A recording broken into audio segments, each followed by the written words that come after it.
बिस्मिल्लाहिर्रहमानिर्रहीम। नन वीडियो کې به آر ایم یعنی ریموټ هایټ ول کوم فنکشن دی هغه به ډیسکس کوو. یعنی دا فنکشن هغه پر کار کوي چې لکه یا مثلا بجلی او ټاور وي یا مثلا یا دیوال وي یا بلډینګ وي یا ونه وي هر یو شی وي چې شي مو ورټیکل هایټ مول غوړو نو آر ایم یا آر ایچ ایم فنکشن باندې غکی هغه ډیسټنس کیلکولیټ کیږي.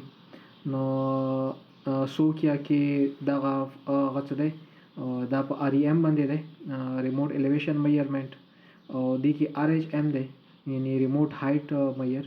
نو بس معمولی لکه صرف بس نمای فنکشن نمای بدل دی نو کور یو شان دی کوي. نو رسو ول مینیو بٹن کو پریس کو هغه نه بعد به ایپ ته راشو او دی کې به راشو ریموټ هایټ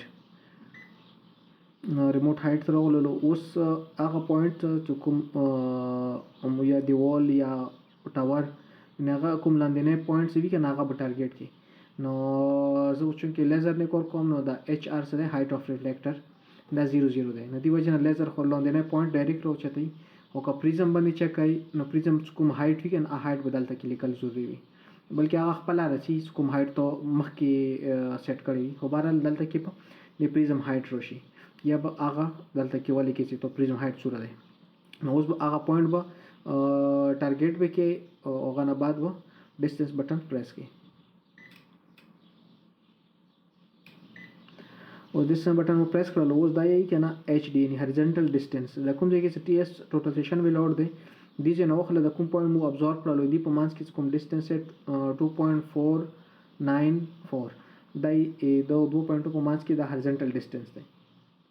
او نو اوس به زه آر ایچ ایم یعنی ریموټ هایټ میجر نو دا F4 بٹن په پریس کوم آر ایچ ایم.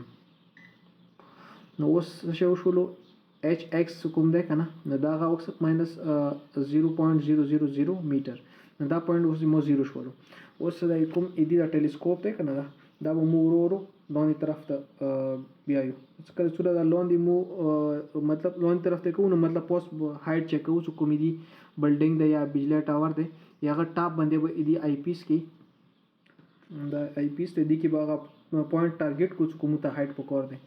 نو څنګه چې مو هغه ټارګټ کو نو هغه ځای باندې به دا ماشين ودرو نو هغه ځای کې به مو ته د ماشين مې کوم هایټ دلته شو کړلو نو هغه هایټ یې مو هغه پوینټ هایټ راغلو چې مثلا کدا دیوال یا دا ټاور سور هایټ لري نو هغه به مو ته په دې ځای باندې شو کې. نو دا اوس کوم پوینټ دا ټارګټ کړی دی کنه دا جوړیږي 1.882 میټر.